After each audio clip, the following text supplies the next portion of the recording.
Good morning બાળ મિત્રો, કેમ છો? મજામાં ને? હું વાઘેલા હિના આજે સામાજિક વિજ્ઞાનમાં ધોરણ 8માં જે ચોથો પાઠ આપણો છે વેપારી શાસકો કેવી રીતે બન્યા, તો તેના વિશે આગળ અભ્યાસ કરાવીશ. તો ચાલો બાળ મિત્રો, આપણે પેજ નંબર 21 પર આવ્યા હતા. પેજ નંબર 21 ખોલો. બાળ મિત્રો, આપણે ડેલહાઉસી ખાલસા નીતિ આવ્યા હતા. તો એમાં જોઈએ બાળ મિત્રો કે વેલેસ્લીની વિસ્તાર યોજના હિન્દી રાજ્યોને એમના જોખમે પરાધીન બનાવવાની યોજના હતી. એ સ્વીકારનારા રાજ્યો અંગ્રેજોના મિત્ર ગણાતા. આ રાજ્યોને બહાર કે અંદરનો ભય ન જણાતા બિનજવાબદાર બન્યા. તેમનો વહીવટ કથળો. રાજાઓના આવા વલણને કારણે રાજ્ય વ્યવસ્થામાં ગેરવ્યવસ્થા ફેલાઈ. અંગ્રેજ નીતિનું આ પરિણામ હતું. આ એક ષડયંત્ર હતું. શું કહ્યું છે બાળ મિત્રો? જે વેલેસ્લીની વિસ્તાર યોજના હતી એ હિન્દી રાજ્યોને એમના જોખમે પરાધીન બનાવવાની યોજના હતી, અને એ સ્વીકારનારા રાજ્યો અંગ્રેજોના મિત્ર ગણાતા. આ રાજ્યોને બહાર કે અંદરનો ભય જણાતો નહીં. આ રાજ્યોને બહાર કે અંદરનો ભય ન જણાતા એ બિનજવાબદાર બન્યા, એટલે કે તેઓ નિશ્ચિંત બની ગયા. તેમનો વહીવટ કથળવા લાગ્યો, એટલે કે એમનો વહીવટ પણ બરાબર ચાલતો ન હતો. રાજાઓના આવા વલણને કારણે રાજ્ય વ્યવસ્થામાં ગેરવ્યવસ્થા ફેલાઈ. અંગ્રેજ નીતિનું આ પરિણામ હતું. આ એક ષડયંત્ર હતું. ભારતીય શાસકો તેમાં ફસાયા. કોનું ષડયંત્ર હતું બાળ મિત્રો? વેલેસ્લીએ જે યોજના બનાવી હતી તેનું આ ષડયંત્ર હતું કે વેલેસ્લી પોતાની યોજના બનાવી હતી તેમાં તેનો સ્વીકાર કરે રાજ્યો, એટલે અંગ્રેજોના મિત્ર ગણાઈ જતા. અને ત્યાર પછી આપણા જે રાજાઓ હતા તે નિશ્ચિંત બની જતા, અને આમને આમ એમનો વહીવટ કથળવા લાગ્યો. અને રાજાઓના આ વલણ હતું એના કારણે રાજ્ય વ્યવસ્થામાં ગેરવ્યવસ્થા ફેલાવા માંડી. અને આ બધું શું હતું બાળ મિત્રો? આ બધું અંગ્રેજોનું એક ષડયંત્ર હતું. ભારતીય શાસકો એમાં ફસાવા લાગ્યા. ધીમે ધીમે અંગ્રેજોને બહાનું મળી ગયું. રાજ્યમાં ગેરવહીવટનો અંત લાવવાના બહાને રાજ્યના કારભારમાં માથું મારવા લાગ્યા. શરૂઆતમાં કંપની સરકારે કેટલાક પ્રદેશોને ગેરવહીવટના બહાને ખાલસા કર્યા હતા. પછી બ્રહ્મદેશ એટલે કે હાલનું જે મ્યાનમાર છે અને પંજાબ પ્રાંતને પણ ખાલસાનો ભોગ બનાવ્યા. જો આશ્રિત રાજા અપુત્ર મરણ પામે તો એનું રાજ્ય ખાલસા કરવામાં આવતું. આવી રીતે સતારા, ઝાંસી, નાગપુર વગેરે રાજ્યો ખાલસા નીતિના ભોગ બન્યા હતા. શું કહે છે બાળ મિત્રો કે શરૂઆતમાં રાજ્યમાં ગેરવહીવટનો અંત લાવવાના બહાને જ રાજ્યનો જે કારભાર હતો, રાજ્યનો વહીવટ, એમાં અંગ્રેજો માથું મારવા લાગ્યા. શરૂઆતમાં તો કંપની સરકારે કેટલાક પ્રદેશોને ગેરવહીવટના બહાને ખાલસા કરી નાખ્યા. ત્યાર પછી જે બ્રહ્મદેશ છે એટલે કે હાલનું મ્યાનમાર અને પંજાબને પણ એણે ખાલસાના ભોગ બનાવ્યા. જો આશ્રિત રાજા પુત્ર મરણ પામે તો એનું રાજ્ય ખાલસા કરવામાં આવતું. આવી રીતે સતારા, ઝાંસી, નાગપુર વગેરે રાજ્યો ખાલસા નીતિના ભોગ બન્યા હતા. ભારતમાં વધુ ઉપજ આપતા પ્રદેશો જેવા કે ચા, કોફીનો પ્રદેશ, કપાસનો પ્રદેશ હસ્તગત કરીને ગોરા વેપારીઓને કરોડો રૂપિયાની કમાણી કરી આપવાનો ડેલહાઉસીનો આશય હતો. ડેલહાઉસી હતો એનું ચિત્ર જો અહીંયા આપેલું છે આપણને ફોટો, કે ડેલહાઉસીએ ખાલસા નીતિ અપનાવી. અને એનો મુખ્ય આશય એ હતો કે જે ભારતમાં જે વધુ ઉપજ એટલે કે વધુ કમાણી આપતા પ્રદેશો હતા, જેવા કે ચા, કોફીનો પ્રદેશ, કપાસનો પ્રદેશ, એ બધાને પોતે કબજે કરી અને ગોરા વેપારીઓને કરોડો રૂપિયાની કમાણી કરી આપવાનો ડેલહાઉસીનો આશય હતો. બ્રિટિશ સામ્રાજ્યને દ્રઢ બનાવવા અને શાસનની સવલત માટે ડેલહાઉસીએ ભારતમાં કેટલાક સુધારા કર્યા હતા. તેના સમયમાં ભારતમાં મુંબઈથી થાણા સુધીની સર્વપ્રથમ રેલવે લાઇન શરૂ થઈ હતી ઈસવીસન 1853માં. શું થયું બાળ મિત્રો કે બ્રિટિશ સામ્રાજ્યને વધારવા અને શાસનની સવલત માટે ડેલહાઉસીએ ભારતમાં કેટલાક સુધારા પણ કર્યા હતા. એટલે કે તેણે ઈસવીસન 1853માં ભારતમાં મુંબઈથી થાણા સુધીની પ્રથમ જે રેલવે લાઇન હતી એની શરૂઆત કરી. ત્યાર પછી આધુનિક ટપાલ પદ્ધતિ પણ એના સમયમાં જ દાખલ થઈ. આ સમયે જ ઇંગ્લેન્ડ અને ભારત વચ્ચે તાર વ્યવહાર શરૂ થયો. ડેલહાઉસીએ બાળ લગ્ન પ્રતિબંધક ધારો તથા વિધવા પુનર્વિવાહ ધારો પસાર કર્યા હતા. એના સમયમાં ભારતમાં અંગ્રેજી શિક્ષણનો ફેલાવો થયો હતો. ડેલહાઉસીએ ઘણા સુધારા પણ કર્યા હતા, જેમ કે બાળમિત્રો તેના સમયમાં આધુનિક ટપાલ પદ્ધતિની સેવા શરૂ થઈ અને આ સમયમાં ત્યારે ઇંગ્લેન્ડ અને ભારત વચ્ચે તાર વ્યવહાર શરૂ થયો. ડેલહાઉસીએ બાળ લગ્ન પ્રતિબંધક ધારો એટલે કે બાળ લગ્ન ઉપર પ્રતિબંધ મૂકતો ધારો પણ પસાર કર્યો. ઉપરાંત તેણે વિધવા પુનર્વિવાહ એટલે કે જે વિધવા સ્ત્રી હોય તેના બીજા લગ્ન થઈ શકે તેવો કાયદો પણ તેણે અમલમાં મૂક્યો. ત્યારબાદ આગળ જોઈએ તો બાળમિત્રો તેના સમયમાં ભારતમાં અંગ્રેજી શિક્ષણનો ફેલાવો થયો હતો. ઈસવીસન 1857માં ભારતમાં પ્રથમ 3 યુનિવર્સિટીઓ મુંબઈ, ચેન્નઈ અને કોલકાતા ખાતે શરૂ થઈ હતી.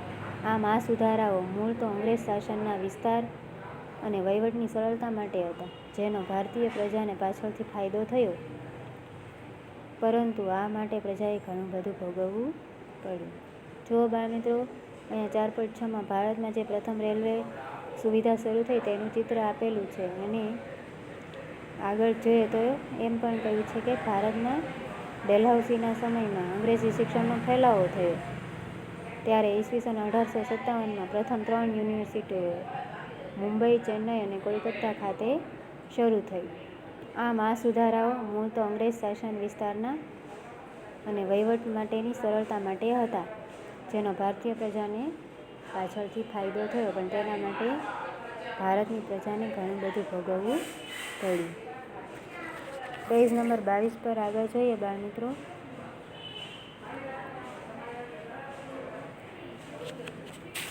તો આપણને કહ્યું છે કે વિચારો ખાલસા નીતિ અને સહાયકારી યોજનાથી અંગ્રેજોએ લગભગ સમગ્ર ભારત ઉપર થોડા સમયમાં જ પોતાની સત્તા જમાવી દીધી. આમ કેમ બન્યું હશે?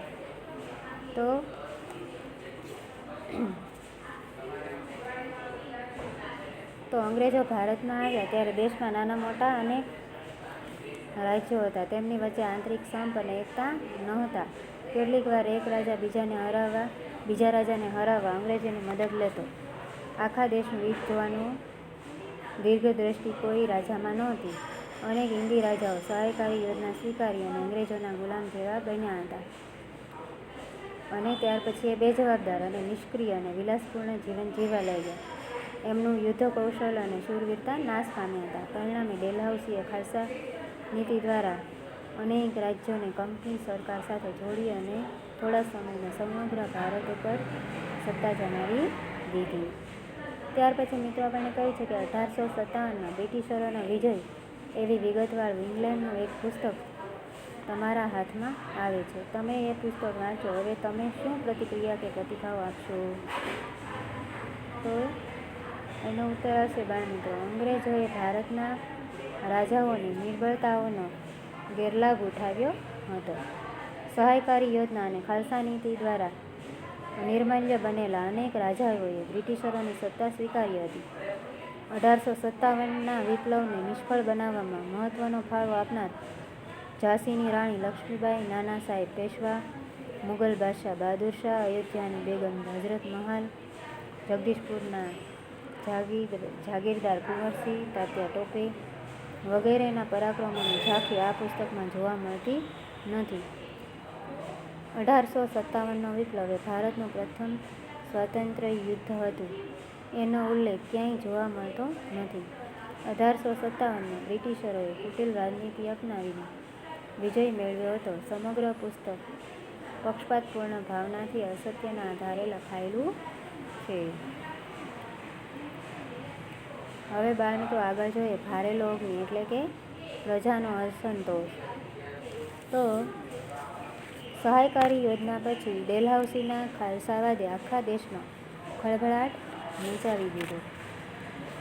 પ્રજાનો અંગ્રેજ શાસન સામેનો અસંતોષ બહાર આવવા લાગ્યો. તમે ક્રાંતિ અને મંગલ પાંડે ફિલ્મ જોઈ છે ને બાળમિત્રો, કે એ ફિલ્મમાં પ્રજાનો જે અંગ્રેજ શાસન સામેનો અસંતોષ છે તેના વિશેની તમને ખ્યાલ આવશે. તો ન જોઈ હોય તો તમે જોઈ લેજો. એના ઉપરથી આપણને પ્રજાનો જે અંગ્રેજ શાસન સામેનો અસંતોષ છે એના વિશેનો ખ્યાલ આવે છે. તો આ સમયે લોકો ઉપર અંગ્રેજોની દમન નીતિનો કોરડો વીંઝાતો હતો. તેમાં ડેલહાઉસીએ કરેલા સુધારાઓને લીધે બળતામાં ઘી હોમાયું. રેલવે અને તાર ટપાલની સુવિધા, ઉચ્ચ શિક્ષણની વ્યવસ્થા ઘણા લોકોને ગૂંચવા લાગી. જૂની વિચારધારાને માનતા લોકોને લાગ્યું કે અંગ્રેજો આપણી સંસ્કૃતિનો નાશ કરવા માંગે છે. અંગ્રેજોએ કરેલા સુધારા આમ તો તેના વહીવટની સુગમતા માટે કર્યા હતા. ભારતીય પ્રજાને તેનાથી લાભ થયો હતો, પણ તેના માટે તેને ઘણી કિંમત ચૂકવવી પડી હતી. લોકોમાં અસંતોષની આગ હવે અગનજ્વાળાઓ ભડકાના સ્વરૂપ ધારણ કરવા લાગી હતી. આ અસંતોષ એટલે 1857નો સ્વાતંત્ર્ય સંગ્રામ. શું કહ્યું છે બાળમિત્રો, કે તમે ક્રાંતિ અને મંગલ પાંડે ફિલ્મ જોઈ છે, ન જોયો તો મેળવીને જોઈ લેજો. કે આ સમયે લોકો ઉપર અંગ્રેજોની દમન નીતિનો કેવો કોરડો વીંઝાતો હતો. એમાં ડેલહાઉસીએ કરેલા સુધારાને લીધે બળતામાં ઘી હોમાયું. રેલવે અને તાર ટપાલની સુવિધા, ઉચ્ચ શિક્ષણની વ્યવસ્થા એ ઘણા લોકોને ત્યારે ખૂંચવા લાગી. જૂની વિચારધારાને માનતા લોકોને લાગ્યું કે જો અંગ્રેજો આપણી સંસ્કૃતિનો નાશ કરવા માંગે છે. અંગ્રેજોએ કરેલા સુધારા આમ તો તેના વહીવટની સરળતા માટે કર્યા હતા, પણ ભારતીય પ્રજાને તેનાથી પાછળથી લાભ થયો હતો, પણ તેના માટે તેને ઘણી કિંમત ચૂકવવી પડી હતી. લોકોમાં અસંતોષની આગ અને અગનજ્વાળાઓ ભડકાનું સ્વરૂપ ધારણ કરવા લાગી હતી. આ અસંતોષ એટલે 1857નો સ્વાતંત્ર્ય સંગ્રામ. હવે બાળમિત્રો, તમને પાઠ સમજાણો હશે. અહીંયા આપણો પાઠ પૂર્ણ થાય છે. આગળ આપણે સ્વાધ્યાયના પ્રશ્નો જોઈએ. પ્રથમ પ્રશ્ન છે બાળમિત્રો સ્વાધ્યાય. એમાં પહેલું, ભારતના રેખાંકિત નકશામાં તમને ડેલહાઉસીએ ખાલસા કરેલ સતારા, નાગપુર અને ઝાંસીની દર્શાવો. તો એ બાળમિત્રો તમે શાળાએ આવો ત્યારે આપણે નકશો પૂર્ણ કરશું. હવે આપણે બીજો પ્રશ્ન જોઈએ. સહાયકારી યોજના અને ખાલસા નીતિથી અંગ્રેજોને શો ફાયદો થયો? તો ભારતમાં એનો ઉત્તર આવશે બાળમિત્રો, ભારતમાં અનેક નાના મોટા રાજ્યો હતા. તેમની વચ્ચે સંપ અને એકતા નહોતા. પરિણામે અંગ્રેજોની ભાગલાવાળ અને રાજગુરુની નીતિથી ભારતના રાજ્યોનું પતન થયું. અનેક હિન્દી રાજાઓ વેલેસ્લીની સહાયકારી યોજના સ્વીકારીને અંગ્રેજોના ગુલામ બની ગયા. 7 વર્ષના સમયગાળામાં વેલેસ્લીએ સહાયકારી યોજના દ્વારા કંપનીનો વિસ્તાર કરી અંગ્રેજ સત્તાને ભારતમાં સર્વોપરી બનાવી. સહાયકારી યોજના સ્વીકારનાર દેશી રાજાઓને અંદરનો કે બહારનો ભય ન રહેતા તેઓ બેજવાબદાર બન્યા. પરિણામે તેમના રાજ્યોમાં ગેરવ્યવસ્થા ફેલાઈ. ડેલહાઉસીએ ખાલસા નીતિ દ્વારા એ રાજ્યો ખાલસા કરી અંગ્રેજ શાસન સાથે જોડી દીધા. તેણે કેટલાક રાજ્યોને યુદ્ધમાં હરાવીને તેમજ કેટલાક રાજાઓનો પુત્ર દત્તક લેવાનો હક નામંજૂર કર્યો. એમના રાજ્યો ખાલસા કરીને કંપની સરકાર સાથે જોડી દીધા. આમ ડેલહાઉસીએ સમગ્ર ભારત ઉપર અંગ્રેજ સત્તા સ્થાપી. આમ સહાયકારી યોજના અને ખાલસા નીતિથી અંગ્રેજોને ખૂબ જ ફાયદો થયો. ત્રીજો પ્રશ્ન છે બાળમિત્રો, મહારાજા રણજીતસિંહના સમયમાં અંગ્રેજો પંજાબમાં સત્તા સ્થાપવામાં કેમ સફળ ન થયા? તો ઉત્તર આવશે પંજાબ કેસરી રણજીતસિંહ પંજાબના શક્તિશાળી મહારાજા હતા. એમણે રાજ્યના સંરક્ષણ માટે યુરોપીય અફસરોની મદદથી એક મજબૂત સૈન્ય ઊભું કર્યું હતું. તેમણે પંજાબની આસપાસના પ્રદેશો પર વિજય મેળવ્યો હતો. આમ મહારાજા રણજીતસિંહ એક પ્રતાપી અને વિજેતા શાસક હોવાથી એમના સમયમાં અંગ્રેજો પંજાબમાં સત્તા સ્થાપવામાં સફળ થયા નહીં. ત્યારબાદ ચોથો પ્રશ્ન છે, ડલહૌસીએ ભારતમાં કયા કયા સુધારા કર્યા? પહેલું આવે બાળમિત્રો, તેણે ભારતમાં રેલવે અને તાર ટપાલની શરૂઆત કરી. ઈસવીસન 1853માં મુંબઈથી થાણા સુધીનો પ્રથમ રેલમાર્ગ શરૂ થયો. તેણે ભારતમાં આધુનિક ટપાલ પદ્ધતિ દાખલ કરી. તેના સમયમાં ઇંગ્લેન્ડ અને ભારત વચ્ચે તાર વ્યવહાર શરૂ થયો. બીજું આવશે બાળમિત્રો, તેણે બાળ લગ્ન ઉપર પ્રતિબંધ મૂકતો અને વિધવા પુનર્લગ્નની છૂટ આપતો કાયદો પસાર કરાવ્યો. ત્રીજું છે બાળમિત્રો, ડેલહાઉસીના પ્રયત્નોથી ઈસવીસન 1857માં મુંબઈ, ચેન્નઈ અને કોલકાતામાં યુનિવર્સિટીઓની સ્થાપના થઈ. પાંચમો પ્રશ્ન છે બાળમિત્રો, સહાયકારી યોજના અને ખાલસા નીતિની વિશેષતાઓ વિશે ચર્ચા કરો. તો સહાયકારી યોજનાની વિશેષતા જોઈએ તો પહેલું બાળમિત્રો, ભારતમાં ફ્રેન્ચોને શક્તિશાળી બનતા અટકાવવા ભારતના દેશી રાજ્યોમાં અંગ્રેજ સત્તાને સર્વોપરી બનાવવા લોર્ડ વેલેસ્લીએ સહાયકારી યોજના બનાવી હતી. બીજું, આ યોજના હિંદી રાજ્યોને તેમના જોખમે પરાધીન બનાવનારી હતી. ત્રીજું, આ યોજના સ્વીકારનાર રાજાઓ પોતાના રાજ્યમાં અંગ્રેજોનું લશ્કર રાખવું પડતું અને તેનું ખર્ચ ભોગવવું પડતું અથવા ખર્ચ પેટે પોતાનો અમુક પ્રદેશ કંપનીને આપવો પડતો હતો. ચોથું છે, આ યોજનાના અમલ માટે દરેક રાજાએ પોતાના રાજ્યમાં અંગ્રેજ પ્રતિનિધિ રાખવો પડતો હતો. પાંચમું છે બાળમિત્રો, આ યોજના સ્વીકારનાર રાજા પોતાના રાજ્યમાં અંગ્રેજીઓ સિવાય બીજા કોઈ પરદેશીઓને નોકરીમાં રાખી શકતા નહીં. છઠ્ઠું છે બાળમિત્રો, આ યોજના મુજબ દેશી રાજાઓને અંગ્રેજ સૈન્ય મળતું પરંતુ તેઓ તેનો ઉપયોગ કરી શકતા નહીં. ભારતના દેશી રાજાઓ માટે સહાયકારી યોજના મીઠા ઝેર જેવી હતી. શરૂઆતમાં સલામતીનો અનુભવ કરાવતી અને આ યોજના ધીરે ધીરે રાજાઓને ગુલામીનો અનુભવ કરાવવા લાગી.